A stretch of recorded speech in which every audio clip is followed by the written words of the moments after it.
Hi, everybody. Master Toby Milroy here again, publisher for Martial Arts World News Magazine. And thanks so much for watching Martial Arts Business Innovations.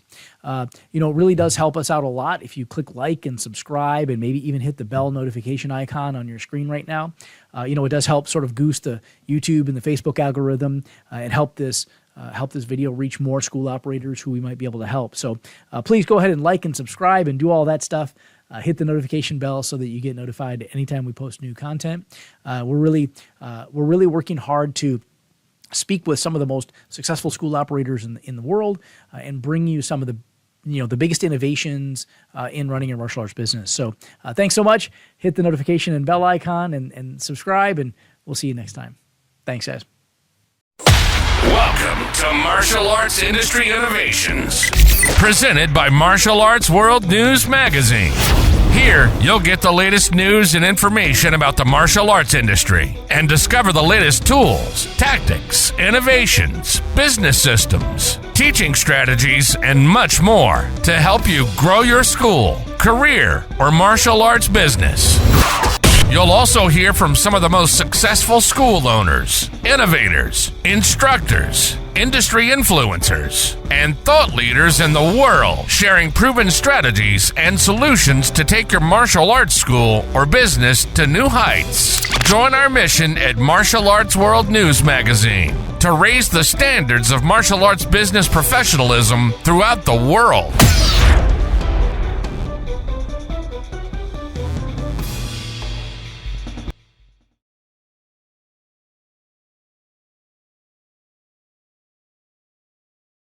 Today, I'm absolutely honored to be chatting with our guest today. One of the things I think that really makes a big impact in my life in training in martial arts and operating successful schools and helping other martial artists accomplish the same thing is this idea of, turning your passion into your profession. And our guest today is really sort of, in my view, sort of the seminal example of that. Anshu Stephen Hayes has lived what I would consider to be the ultimate martial arts lifestyle. Obviously, starting his training, I think everybody attending, sir, probably knows your history a fair bit, but let me quickly encapsulate, if I could. Starting obviously in the 70s, and actually interesting, sir, we share a bit of a common thread. I'm a Tang Soo Do guy. Oh, yeah. And I stumbled across the fact that you started kind of your martial arts journey with dabbling a little bit of Tang Soo Do. Is that right? That's right. Back in the 1960s. So starting in the 60s and then obviously pursuing your martial arts training in Japan in the 70s, coming back to the United States, writing a whole litany of books about the ninja art in the 80s, and even becoming this personal security attaché for the Dalai Lama for many years. You've done TED Talks, Discovery Channel television shows, and you've been, I think, correct me if I'm wrong on this, but I think you've been on the cover of Black Belt Magazine more than anybody except Bruce Lee, if I'm not mistaken. I was just talking to Cheryl Angel Hart a few months ago about that. That was her claim, so I'm assuming that that's true.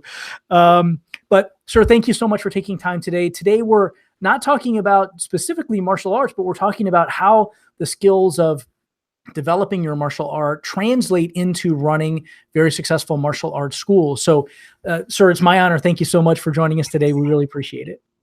Oh, it's great to be here, Toby. Let's see what we can do here for folks. Yeah, absolutely. And I think I've said this many times. I'm not sure if, any of our listeners may remember, but Anshu Hayes is, again, not just, a great example of the martial arts, living the ultimate martial arts lifestyle, but really one of my favorite human beings on the planet, right? I mean, when it comes to contributing back to the martial arts, and I mean, I don't know if I ever look around and I don't see, Anshu Hayes helping school operator, helping martial artists learn, in seminars and in New Jersey at Alan Goldberg's event or at Century's event or whatever the case is. I always see you, contributing to the martial arts industry and contributing back, what you've learned and helping other folks. So I respect that so greatly, sir. And I really appreciate all that. Let's start with something that you said the other day that I think is really important for our school operator listeners to understand. I think you described sort of this, in the martial arts, there are some folks who think in order to be successful financially, you must have in some way, sold out, or in some way, sacrificed the integrity of your art, or whatever the case is, in order to be more profitable. And you described a concept of just this idea of living with dignity, and this idea of so much abundance in the universe, and in with the opportunity that we have to serve other people, and creating this, turning your passion into a profession. Where might you take that? If I were a school operator, and maybe that's in my head, maybe I've come from this almost a poverty mindset, right? How would you maybe address that? And what perspective would you take on that? Oh, that's quite a long discussion. No, I mean, seriously, it really haunts so many people's operation. They get in their mind, oh, we shouldn't charge money. This is martial arts. And, I would very patiently advise them as, oh, that's interesting. Martial arts is so important and so crucial to people that you shouldn't charge any money, or just charge a little teeny money. And yeah. So, well, how about if you were in the world and you needed a heart operation, and you were going to go to the best possible hospital for heart care, wherever that would be? Do you think they'd be charging you $25? No, you'd have to pay for the best health care. And if you wanted to go to a university, let's say, oh man, you set your sights on the top university, you want to go to Harvard. Would you pay $25 to go to Harvard? And ironically, with health concerns in mind, to buy the best quality food, organically raised vegetables and meats, that's actually more expensive than the conventional food. So there again, you're spending more money. So we could go on with this. The point being that it's recognized in every situation. You got to spend to get the best, except for the martial arts. So, that might help bring some people along. I understand this poverty mentality. I don't know. I think that possibly it's an excuse. Maybe I'm not as good an instructor as I thought I was.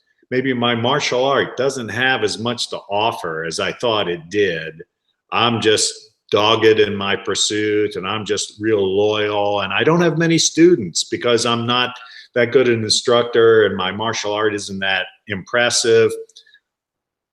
I'm not going to take responsibility. I run into nobody who says, well, I'm a pretty mediocre teacher. Everybody thinks they're a great teacher. Nobody says, nah, I'm pretty mediocre, but I just do what I like to do. So maybe it's kind of an excuse. I turn it around and say, oh, I'm not interested in commercialism. I want a few students, and I don't care about the money. Sounds so noble, but is it the truth? Yeah. I this is some deep head stuff, right? And I think this gets wired in really early in life.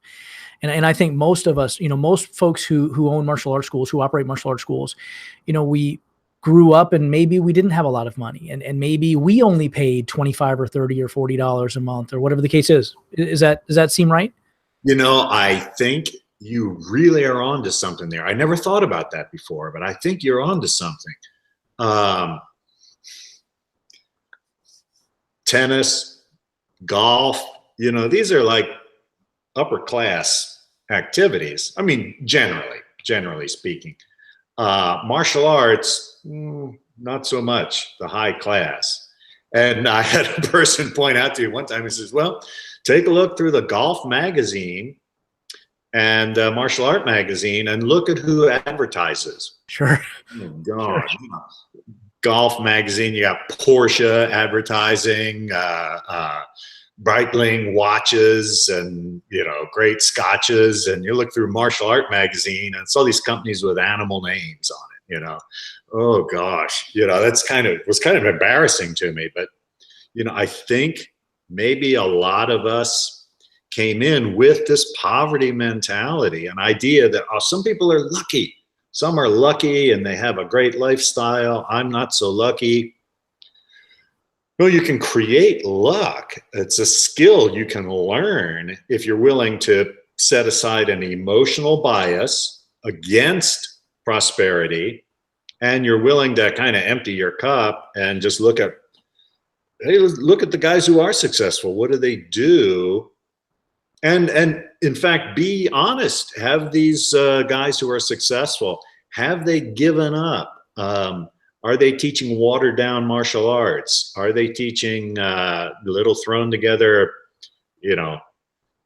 systems? I don't think so. I don't think so personally. Maybe that is that background. But boy, isn't that something? Isn't that quite the challenge to give that up? To say I spent 20 some years believing in luck and other people haven't made, and we can even find on social media, we can even find proof of that. Well, look at like the Kardashians. They just created this multi-million-dollar thing. Or look at Nicki Minaj. We can find rare examples of people who came from nothing and became multi-millionaires with negligible stuff to offer. And that seals it in. See, it's all luck. It's all luck. And we don't look around, at the millionaire next door. Pizza. I just saw yesterday, there's a person who has a small chain of pizza restaurants in Dayton, and like 9 restaurants, earned $21 million last year with just a couple of these pizza restaurants. Oh, talk to that guy. He's the guy who just started with some dough and cheese, and he's going to tell you about luck. There's so many of those stories that we overlook, that it can become a habit. Oh yeah, I'm a poverty case, and therefore I attract poverty people, and so I put poverty prices on my service.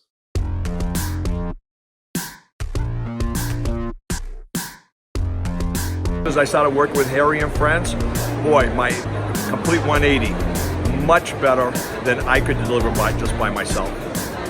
Much better content. Well, Harry is a godsend. Harry is like a virtual staff member. The kids are just more excited. When it's time to do the mat chat, a lot of times it used to be verbal, but now we have the visual. Right. And they can relate to this guy. We have been a long-time Harry and Friends customer with our little ninjas going on, we think, around 10 years now. How many schools do you guys have that are using Harry and Friends? 5 schools. Excellent. And how do the kids react? How do the parents react? They love it. Harry is a big part of our We Warriors program. Kids love him. They will do things that he says that won't do if we tell them to, and they definitely won't do it if their parents tell them to. Makes the parents a little jealous, but they love him too. Check it out, guys. You got to do Harry and Friends. Okay, everybody. Where is Harry today? Miss Grace at Martial Arts. Check out the latest issue of Martial Arts World News Magazine, the industry trade journal for martial arts school owners and instructors at mawnews.com. And now, back to our show.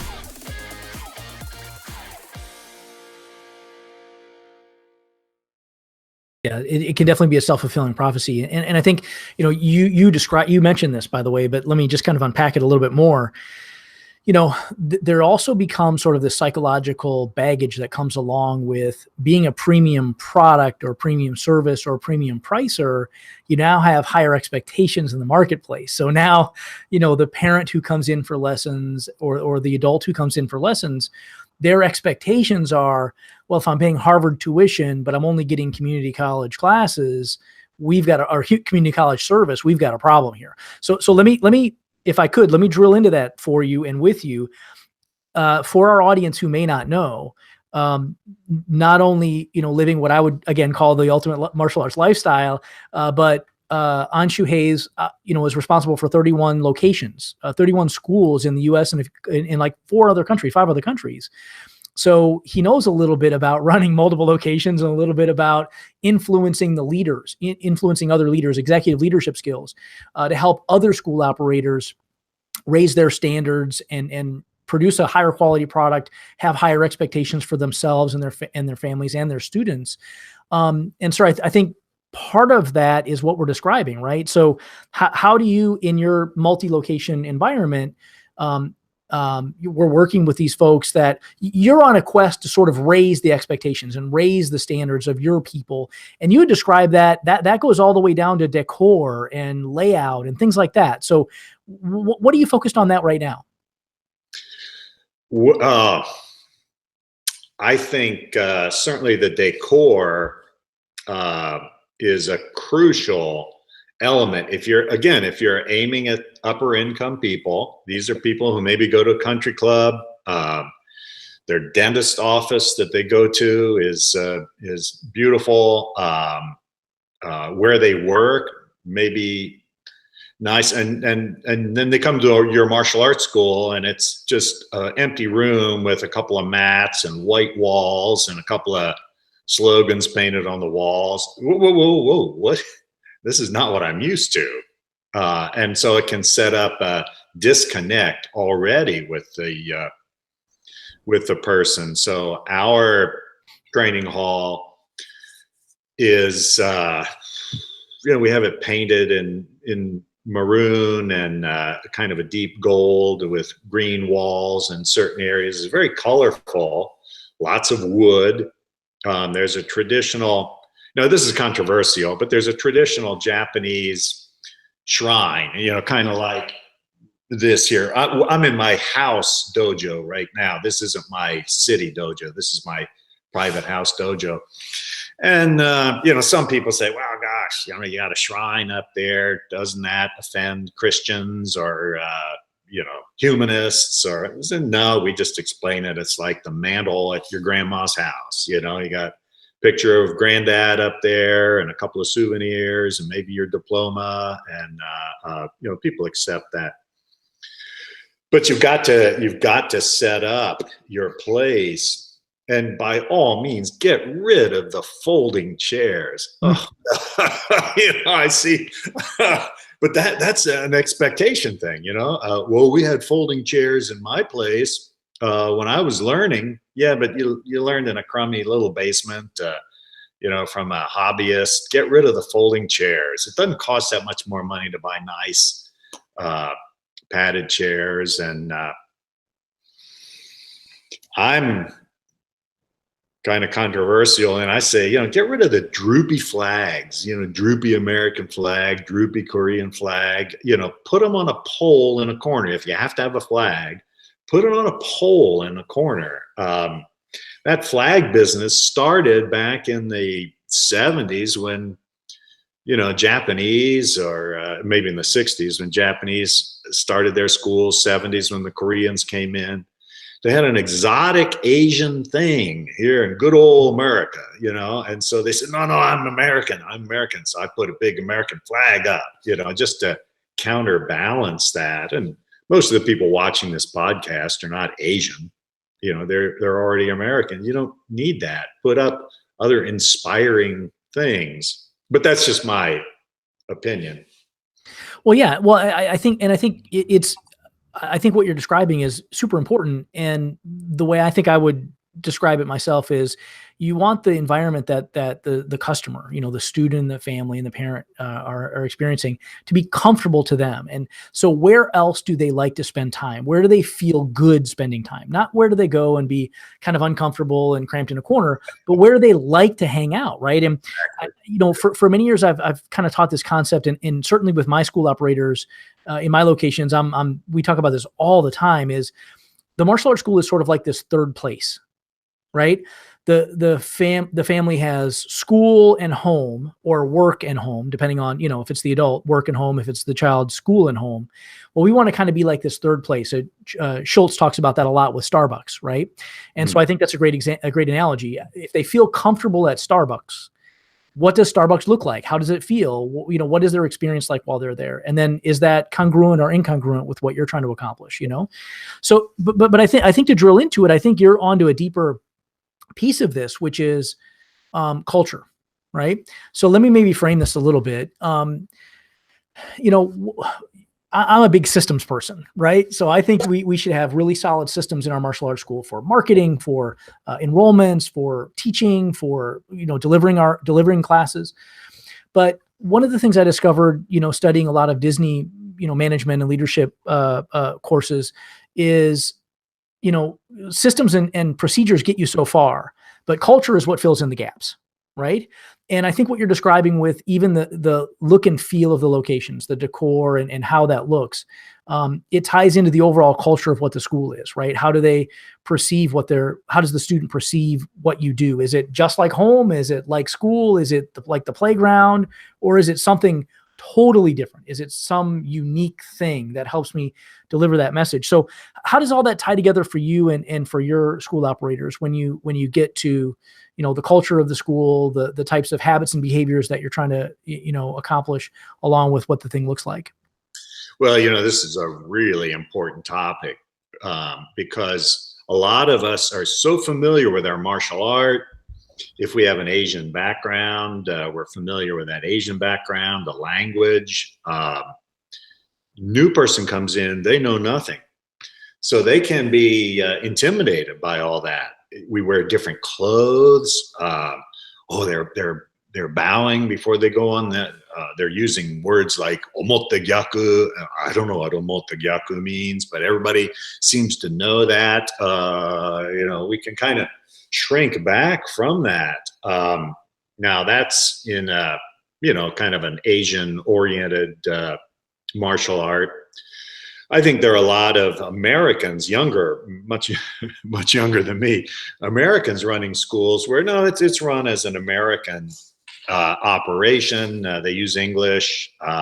They might have a suit that they wear. They might have certain practices.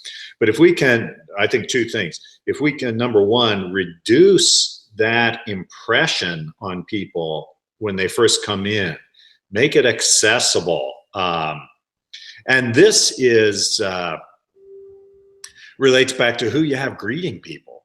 You have real people making real greetings to individuals. So in our schools, we borrowed from some of the, I don't know how you describe it, I guess, more liberal fundamentalist churches in our area. And they recruit people from the church to be greeters, and they might do it for 3 months, and they even wear a little pin, and a real person looks around and just greets everybody who comes in.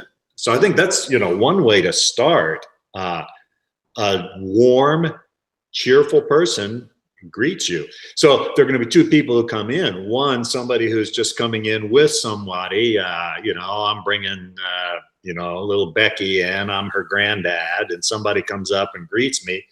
I don't know this person, they don't know me, but there are certain things we can say. And are you with somebody here? And I'll say, yeah, I brought Becky in, she's my granddaughter. Oh, great. And then just start a conversation like that. Or it'll be a new person. No, I just came in for some information. Oh, wonderful. So you've right away found out who they are. But you've gotten over that awkward kind of thing, if you're the head teacher, you should know who the parents and grandparents are, but God, you got 250, 350 students. That's not reasonable. So that would be number one, a warm greeter type of a person that people volunteer. You don't pay them, they just volunteer. And they might just wear regular clothes rather than a gi. That type of a thing. The second thing that I think is important when people are coming in is martial arts. These days, people are doing it for, all kinds of reasons. Now, obviously, there's a fitness crowd that, hey, I'm bored at the gym. I just want to lose some weight. we don't really deal with that a lot in our school. Right. I mean, we're qualified, and we've tried fitness programs with very personable instructors, and our people are interested in something a little deeper. If you want to go lose weight, go to the gym, you know. And even self-defense, as obvious as that is, you know, with all the laws these days regarding self-defense and getting in fights, or just carry a little shocker thing or something. You know, you got self-defense handled, you got fitness handled. Why are you really here? Why are you really here? So there's a deeper level of what people are experiencing. And now I don't know. This could be my schools and the emphasis that I put on personal development, using the martial arts curriculum as a way to set up parallels for conflicts people have at home or at work or at school or wherever they go. You know, so maybe I shouldn't say too much about that. That may be unique to our schools. Hey son, let's do something different this weekend.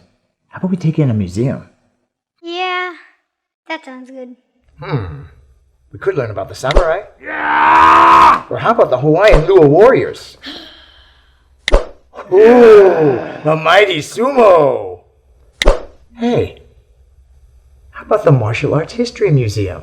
That way we can learn about them all. Yeah, that sounds great.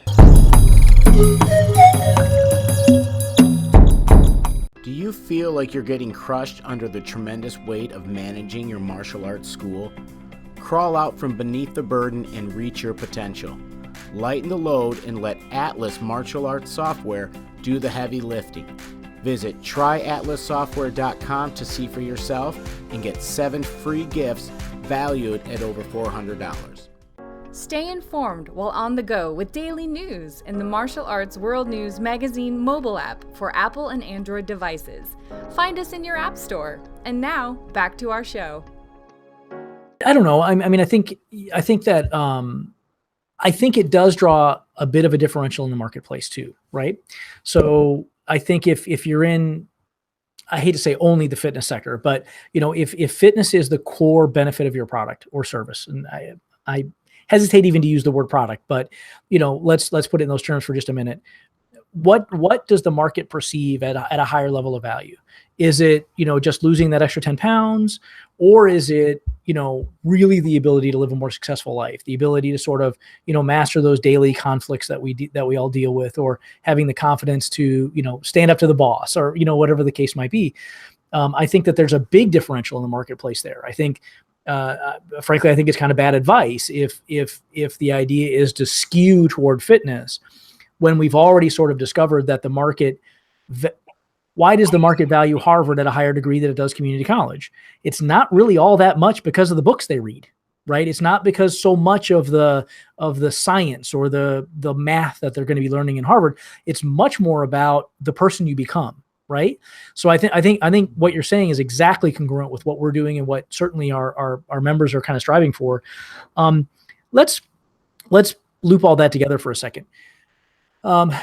So as you look at your backdrop there at your home dojo, if that's any indication of what, you know, the locations are like, we've now created this culture, this environment where students come, and it's significantly different than home. And I love the concept of having a very smooth onboarding process where students are indoctrinated into that culture well, so that it doesn't feel intimidating or overwhelming. That's incredibly important. And so many of our folks miss that, right? We think it's kind of, this is the way it is. And okay, all right. But what about the, you know, 7-year-old who had a confidence problem coming in? Have we helped that or hurt that? Right. But I think it's critically important that you don't, you know, diminish the difference in the culture.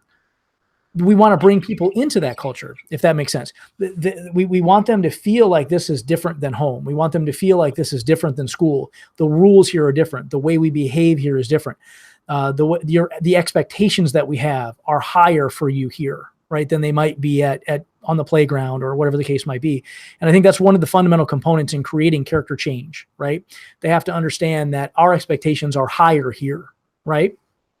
So as you touched on it a little bit, maybe describe a little bit how do you mold your curriculum in order to sort of accomplish those objectives? You talked a lot about the application of the curriculum and your curriculum as it applies to student retention and things like that.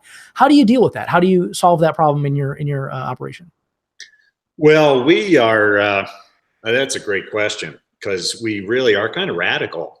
When I look around at martial arts schools in general, I think we're pretty radical. We took the ninja martial art that I studied in the 1970s, how people fought in Japan in the 1500s. And there are certain principles, and over some years, I took those principles and overlaid those with modern American street protection needs. So it's a very pragmatic martial art. So when people come in, we have a level 1. We call it level 1. It lasts from 8 months to a year, depending on how often people come in and so forth. We have 12 fights, 12 different fights, and people practice against padded targets. They practice with themselves in a mirror, and they practice with a training partner. And we tell them, when you practice with a training partner, that's just for your timing. And when you practice with the pads, that's for your power and speed, so that we don't have injuries.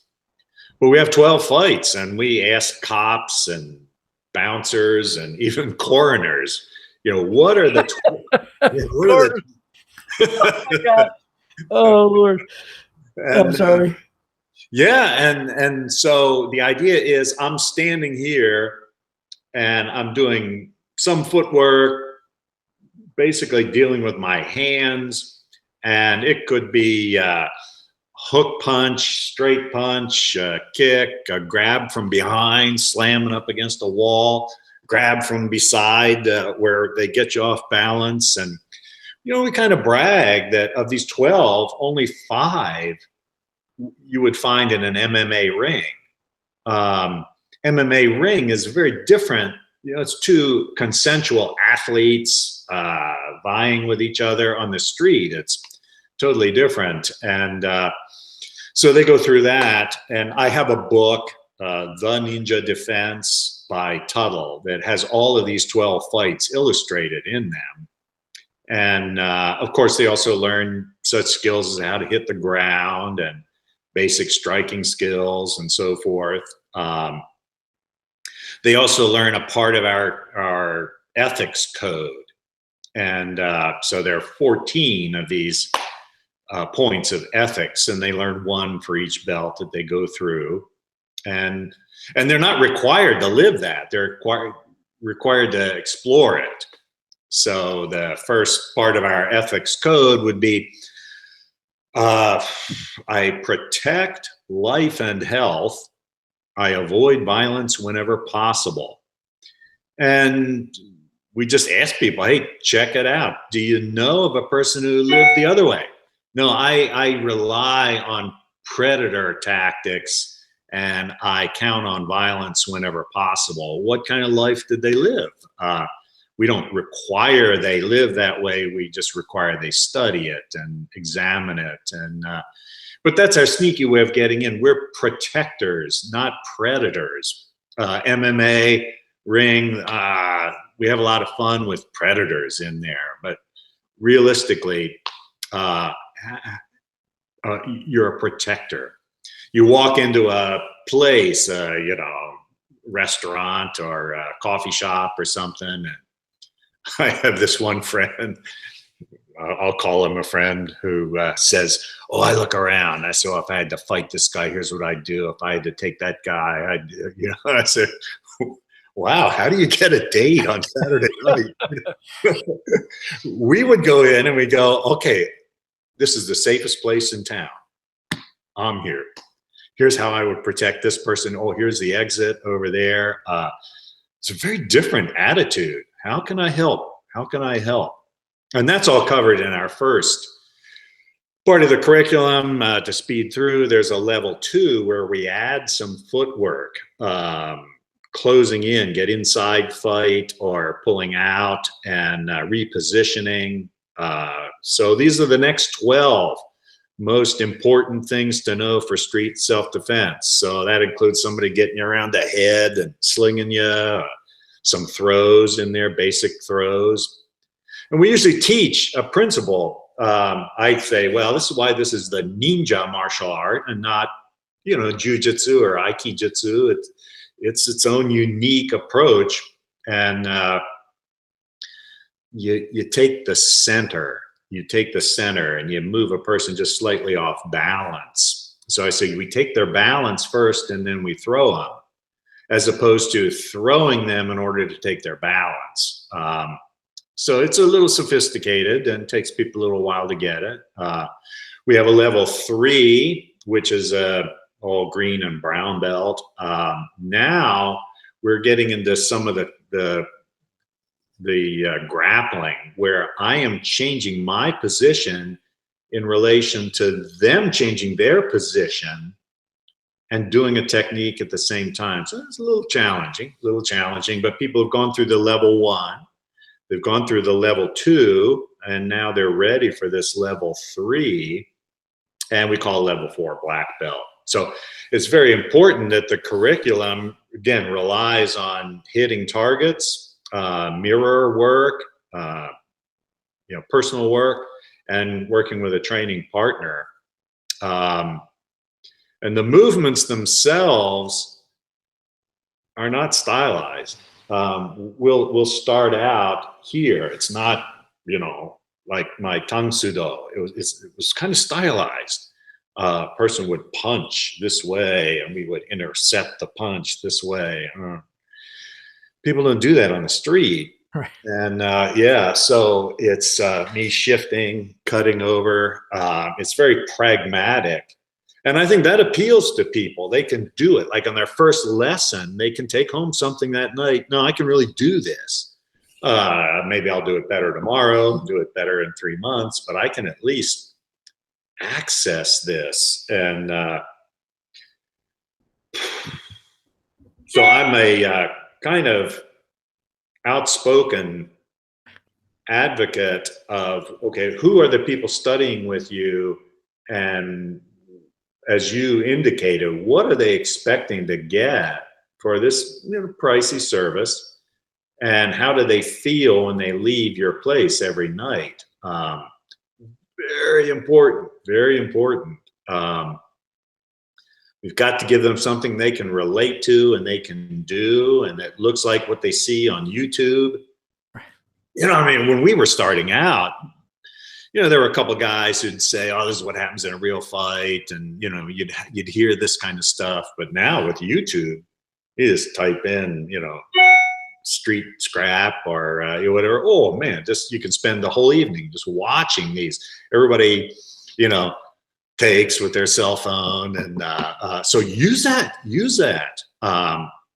Provide instruction in how to handle those kind of attacks. People enjoy that. It seems realistic. Last thing I'll say is that also a person who's paying a what I call a reasonable price for their martial art, they're busy. They're not just like hanging around the apartment at night wondering what to do. No, they are busy. They got the kids there schlepping around different places. They got clients to meet. They've got, their country club they're going to. They've got, all sorts of things. And martial arts becomes like one piece of this mosaic that is their life. Now, this is different from me. This is all I do. All I do. I live this and I love it. And, I'm 70 years old. I'll be 70 years old in this year. And I'm already worried, man, I only got 30 more years. I'm going to run out of lifetime before I run out of lessons, but I'm weird. I'm not running a school for a guy like me. I'm running a guy. So I get him a couple hours a week. I've got to make that time truly uplifting like nowhere else.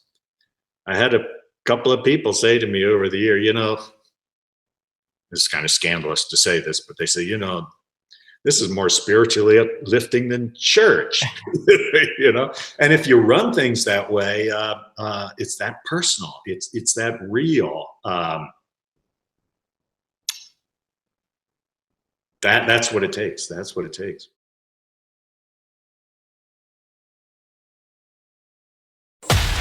This has been a Martial Arts Industry Innovations production, presented by Martial Arts World News Magazine.